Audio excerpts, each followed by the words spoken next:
વડોદરા શહેરમાં ઉનાળાની કાળઝાળ ગરમી વચ્ચે રાહદારીઓને રાહત મળે તેવા હેતુ સાથે બરોડા યુથ ફેડરેશન દ્વારા દાંડિયા બજાર 4 રસ્તા સ્થિત શનિદેવ મંદિર પાસે છાસ વિતરણ કાર્યક્રમનું આયોજન કરવામાં આવ્યું હતું। વડોદરા શહેરમાં વધી રહેલા તાપમાન વચ્ચે મોટી સંખ્યામાં પસાર થતા રાહદારીઓ, શ્રમિકો અને વાહન ચાલકોને ઠંડી છાસનું વિતરણ કરીને ગરમીમાંથી રાહત આપવાનો પ્રયાસ કરવામાં આવ્યો હતો। આ કાર્યક્રમમાં બરોડા યુથ ફેડરેશનના અગ્રણી રૂકમિલ શાહ, પાલિકાના નવનિયુક્ત મેયર ગીતાબેન મકવાણા ખાસ ઉપસ્થિત રહ્યા હતા। તેમણે સેવા કાર્યમાં જોડાયેલા કાર્યકરોને પ્રોત્સાહિત કર્યા હતા। આ પ્રસંગે બરોડા યુથ ફેડરેશનના કાર્યકર્તાઓ મોટી સંખ્યામાં હાજર રહ્યા હતા અને આયોજનને સફળ બનાવવા માટે સેવા આપી હતી। રાહદારીઓએ પણ આ જનહિતના કાર્યને બિરદાવી સંસ્થાનો આભાર વ્યક્ત કર્યો હતો। ઉનાળાની ગરમીમાં માનવ સેવાના ઉમદા હેતુ સાથે જોડાયેલા આ છાસ વિતરણ કાર્યક્રમને સ્થાનિકોમાંથી સારો પ્રતિસાદ મળ્યો હતો।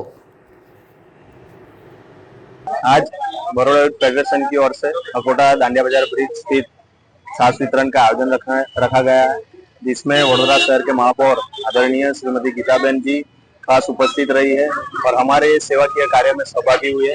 जैसे हमारे देश के यशस्वी वड़ा प्रधान आदरणीय मोदी साहब के 12 वर्ष हुए, उसी के उपलक्ष्य में बड़ौदा यूथ फेडरेशन की ओर से पूरे 1 महीना अलग अलग सेवाकीय कार्यक्रम की ओर से उसमें से एक ये छाछ वितरण का शुभारंभ किया गया है।